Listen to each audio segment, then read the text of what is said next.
What's up, scholars? Noor here, and welcome to Book of Showtime Chapter 69. Nice. As always, if you enjoy these videos, be sure to leave a like and— oh God, help me! Okay, this isn't funny. Can you please turn the lights back on? Whoever did that, this isn't funny. I'm really scared of the dark.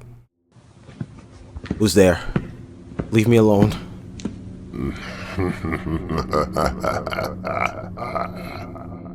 My God. Who or what are you? Look close, fool. I'm you. Yeah, but you're all skinny and disgusting and a lot less attractive, and you kind of smell like old canned mozzarella. No time for I'm jokes, sorry. fool. I've been waiting to catch you, Noor. What are you trying to catch me for? What did I do? Where were the October chapters? Hey man, I've been transparent. My PC was fried. I really couldn't work on anything. Yet your Macintosh was perfectly fine. Hey, it's a little harder to work on this thing. It's kind of slow and it doesn't support real— Sounds like petty excuses to me. Alright, so what do you want me to do? I want the October content you promised us. But it's January I and— want the October content. Don't make me ask again. well, I mean, which ones? I got the selects, and then there's all the stuff the scholars wanted me to cover. All of it. All of it right now or else. Alright, relax. Relax, man. I'll get to work on it. Okay, from the top, I guess. What's up, scholars? Noor here, and welcome to Book of Showtime Chapter 69. As always, if you enjoy these videos, be sure to leave a like and share with your friends. And if you have a topic you'd like me to cover, be sure to leave it in the comment section down below, or anywhere you can reach me on social media or the Book of Showtime Discord. Okay, so I guess this is an October special chapter? No, this isn't a guess. You are doing this now. Alright, I mean, in that case, I think we should open things up with what would have been the October selects. Ah, yes. I quite enjoyed the October selects, even the deselects too. Very informative. Nice, so alright, here we go then. Let's begin with Dead Space Extraction. I played Dead Space Extraction last year with our good friend Venetia, and I was really impressed on how much of the main games were preserved and implemented in an on-rails format. I came into Extraction thinking this was just going to be House of the Dead but with necromorphs, but it was really just Dead Space on rails. The gameplay was much better than expected, and the story was pretty good to boot. For those interested in playing, it is a Wii title and a PS3 title, and if you want to emulate it, the best way is on PS3 by using the Dead Space 2 Special Edition. Endorsing piracy, are we? Look, I wouldn't have to do this if Sony had PS3 backwards compatibility on their modern consoles that wasn't locked behind a paywall. Drag them, king. Next up, The Last of Us Remastered. What? You endorsing The Last of Us? How long have I been dead? Hey, this is the first game, not the second, and while the gameplay is above average at best, the presentation of The Last of Us really carries it. You have such great characters and moments of tension on some very solid set pieces. I think they did the landscape really well. That's an overlooked element of apocalypse games and movies that no one talks about, how well the landscape is presented. How difficult can that really be? Just envision the citizens of Atlanta and put them in Detroit. Boom. Perfect zombie movie. That's actually a pretty good idea, but don't let it get to your head. Now let's continue the selects with Black Swan. What? A featured film on the selects? Yep, I had grand plans to make movies a big feature on the selects. You cannot talk about October without dropping some horror movies. They've influenced a ton of games the last decade plus. Black Swan was a great movie, had a lot of moments that just made you wonder what was and what wasn't real, which I think is a great horror mechanic. Black Swan was also sickly to watch. It was almost uncomfortable watching the horror unfold. So were the Republican primaries. Behave. Anyway, this movie felt like witnessing a fever dream, and it also had a sweet lesbian scene, so there's that. Oh boy. Wait a minute. This is chapter 69, is it not? A few chapters ago you did a video on the sexiest horror villains, and it wasn't chapter 69? I'm going to be perfectly honest with you. I do not think long term, like ever. I guess I know whose brains to not eat. Oh, come on, man. Well, look, since you like that entry, let's stick with movies and talk about one of my all-time favorites, Saw. As an amateur Bush League director myself, watching how well Saw was presented with so little money just never gets old. There actually knows a group of people that don't consider Saw a horror movie, so me saying that Saw is one of my all-time favorites might be like a pariah-esque statement. The early Saw movies, they had a lot of magic and intrigue, the weaving storylines, the gruesome traps, they were iconic. And who can forget the major twist at the end and hearing Hello Zep for the first time? Game over. Too bad they're over-sequelizing as most horror franchises do. Just let the series rest. Isn't that a bit ironic coming from a zombie? How about we jump back over to games? El Paso Elsewhere. What if you took Max Payne and had him fight creatures instead? It's a wonderful recipe, really. While El Paso might look and play simple, it's like I said last chapter with Superhot and Balatro, the most simple games generate the most fun. I really enjoyed playing El Paso Elsewhere. The art style is great, the level design is awesome, and calling this Max Payne with monsters might seem like I'm selling the game a little short, but A, is that really a bad thing? Max Payne is an all-time great game, I love it so much, and B, El Paso really does capture a lot of the essence of the Max Payne games, from its bullet time themed gameplay to its noir-esque storytelling and presentation. It is a fantastic game. You know they're making a movie on this game with Lakeith Stanfield? Oh, that's gonna be so good. He was great in Judas and the Black Messiah. Yes, a fine actor indeed. Our last game today, Dark Watch. Now, some games are just raw fun, and this game was a perfect blend of two genres that exuberate raw fun, horror and the Wild West. This game felt tailor-made for me, and it's great from start to finish. I personally don't even think it ages that bad, but I did buy into the premise, so there's gonna be bias in that statement. Isn't there bias in all of your statements? Technically, yes. Anyway, this is sadly another game on this list that you'll have to emulate if you want to play it, but Evil West is out there, and by the way, if you have Xbox and you have Xbox Game Pass, I've been wanting to replay Evil West, and it is on Game Pass, so hit me up, hit me up. Let's finish up the selects with a few more movies. If you enjoyed the feverish nature of Black Swan, then you're going to love The Lighthouse. This is a movie that's going to stick with you after the credits roll, and it helps that Willem Dafoe and Robert Pattinson went all out starring in this black and white psychological thriller. The Green Goblin and the Batman stuck in a lighthouse? I'm sold. I mentioned that this movie is already sickly to watch, but I actually legit had COVID when I watched this movie back in February of 2020. So it was really wild watching this movie. I almost want to say, go get sick and then watch this movie. No, I have to stop you right here. That is a horrible thing to tell people. Yeah, well, what's said is said. You don't have to get sick. Maybe, don't eat before watching or just jump up and down a lot. No, just get to the next entry. Oh, okay, fine. Next up, Ringu. The original. In fact, don't ever watch an American remake of a Japanese horror movie. It's just going to pale in comparison. Pun intended. If the shoe fits. I love the subtlety that Japanese horror showcases. You don't see the villain until the last 10 minutes of the movie, and that makes it all the more better. The concept of fear is not being attacked, but the feeling that you're about to be attacked. Most horror movies and games are scarier before you see the main antagonist. Once you have an idea of what you're up against, it's not too bad. Ju-on was the same way. The villain wasn't on screen much, but their presence was felt throughout the entire movie. Anyway, back to Ringu. We all know the premise by now. Watch the tape, die in 7 days. I think the cursed tape was actually scarier than the rest of the movie, if we're being honest. I wish I died 7 days after seeing Sexy Red sex tape. That is fair, but also rude and mean, and you should be very ashamed. But telling people to get COVID to watch a movie... I never said you had to explicitly get COVID. I just happened to have COVID when I watched the movies, and I feel that it, kind of enhanced the experience. Let's agree to disagree and move on. Fine, whatever. Our final entry on the October selects, or the January selects as it stands, No Country for Old Men. But this isn't a horror movie, it's a neo-western. Correct, but after watching, anyone would agree it's essentially a non-horror horror movie.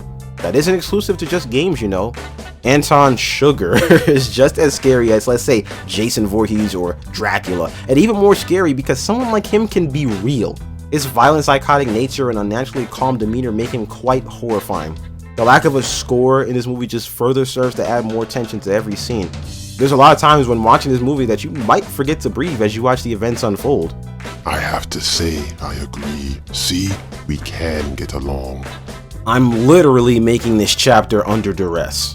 Touché. Well, Neo, I must say, these selects were quite intriguing, but I want more. Don't worry, I got you. Or rather, my scholars have me. Benicia says top spooky levels in non-horror games. It's always fun when a game not in the horror genre delves into this random creepy section. It's amazing every time. Super Mario 64 and A Hat in Time are actually standouts with this, as these platformers have dedicated overworlds, Big Boo's Haunt and the Subcon Forest respectively. Those are really cool. I think it's special to have levels like that in those type of games because at their heart, they're kids games, and seeing horror designed for a younger audience is always intriguing. You have different rules. Does my heart good to see a kid crap his pants. How about Half-Life 2, which I always think that those games are non-horror horror games, but it has the Ravenholm section, which is just an amazing departure from what came before. Just you and that priest fighting through that undead city, it's awesome. I really enjoyed that section both times I played Half-Life 2, and it only serves to add to the tension that Gordon doesn't speak, and there's not a lot of music in Half-Life to begin with. That quiet aspect of the Half-Life games just adds to the eeriness and loneliness you experience. This next entry might seem like I'm crowbarring this in because it's one of my favorite series, but how about Call of Duty? I always felt that war movies were the real horror movies, as the events, albeit a bit dramatized, are pretty true to life. The brutality and the fear expressed by the soldiers, the tension being behind enemy lines, and the graphic brutality showcase just horrifying. Call of Duty games can be pretty unforgiving with the content shown.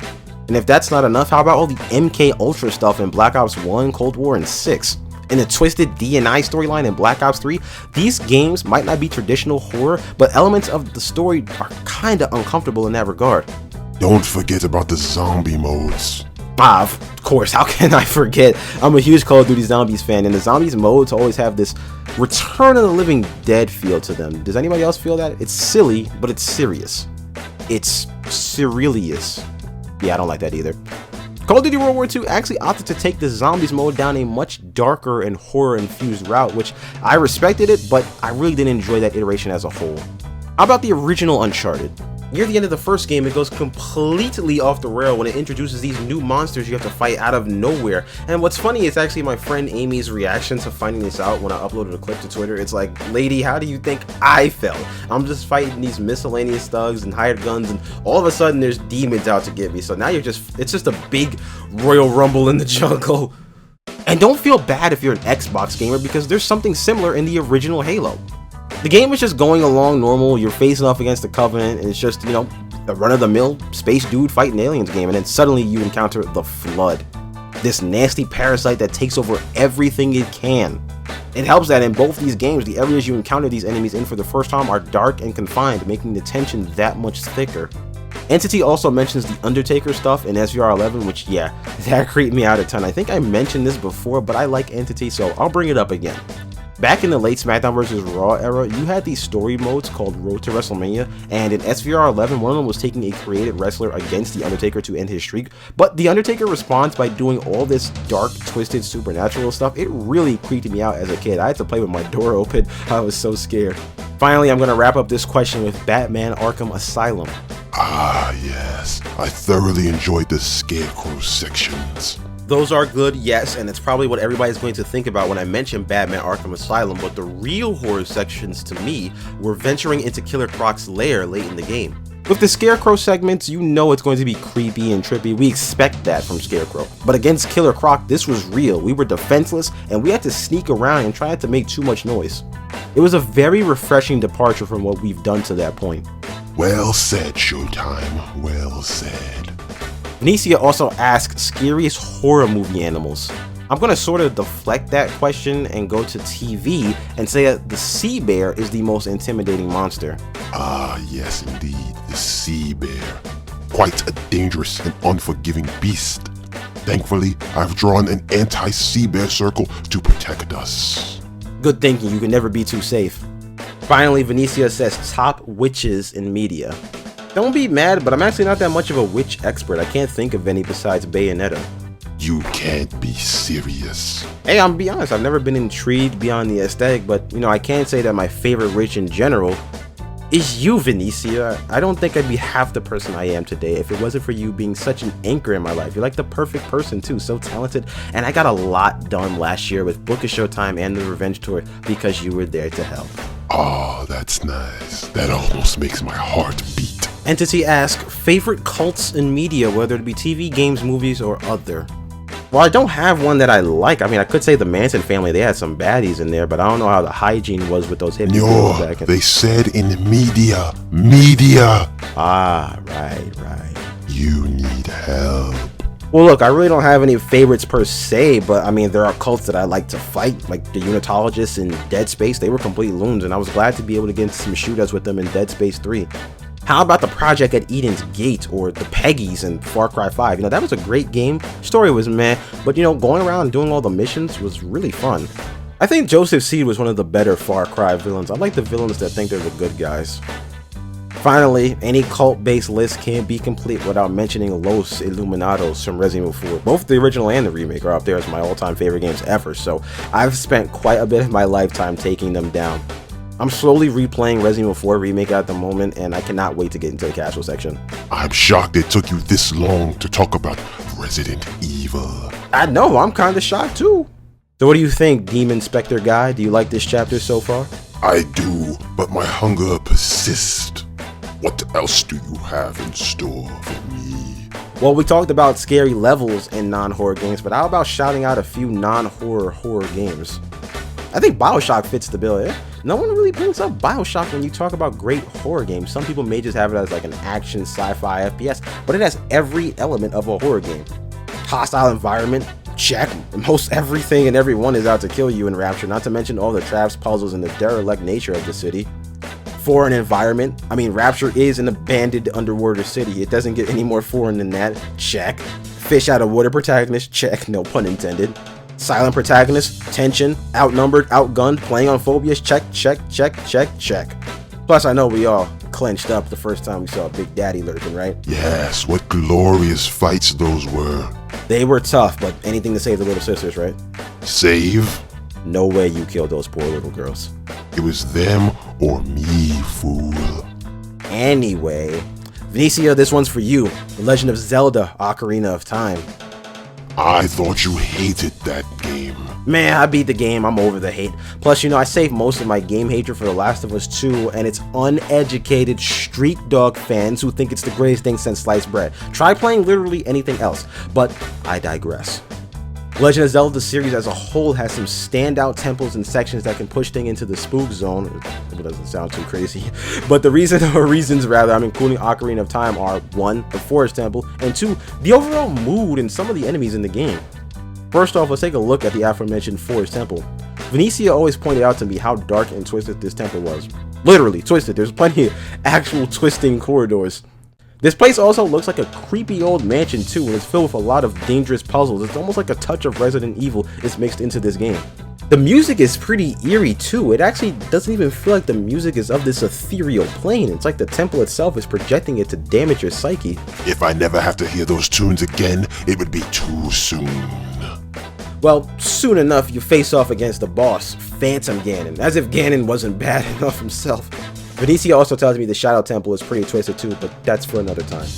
As for the mood, well, post pulling the Master Sword, that once bustling Hyrule market was all drab and depressing and abandoned and quiet with all those re-deads walking around, which there's a lot of scary enemies in Ocarina of Time. You know, the Shield Eaters are horrifying, and how about that damned Wall Master? I got something he can grab.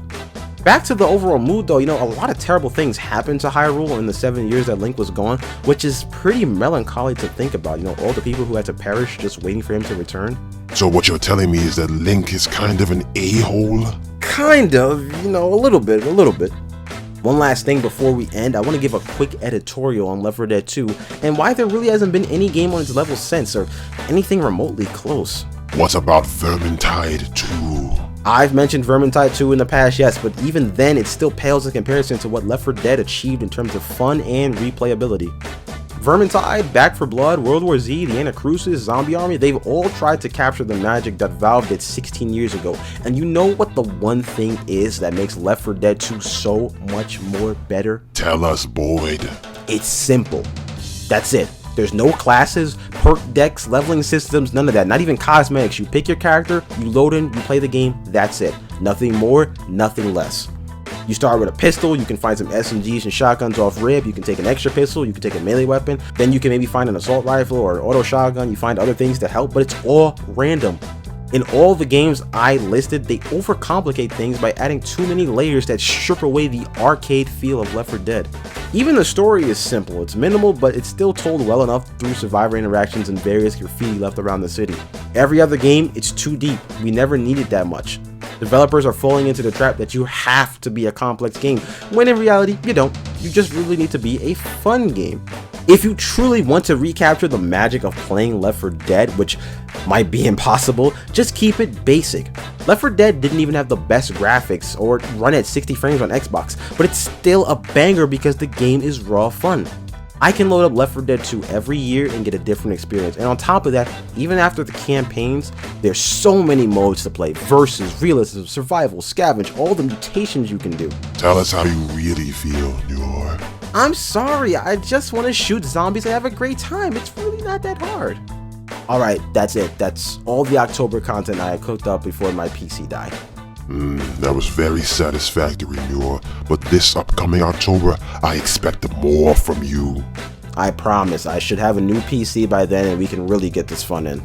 Very well, I will return to whence I came.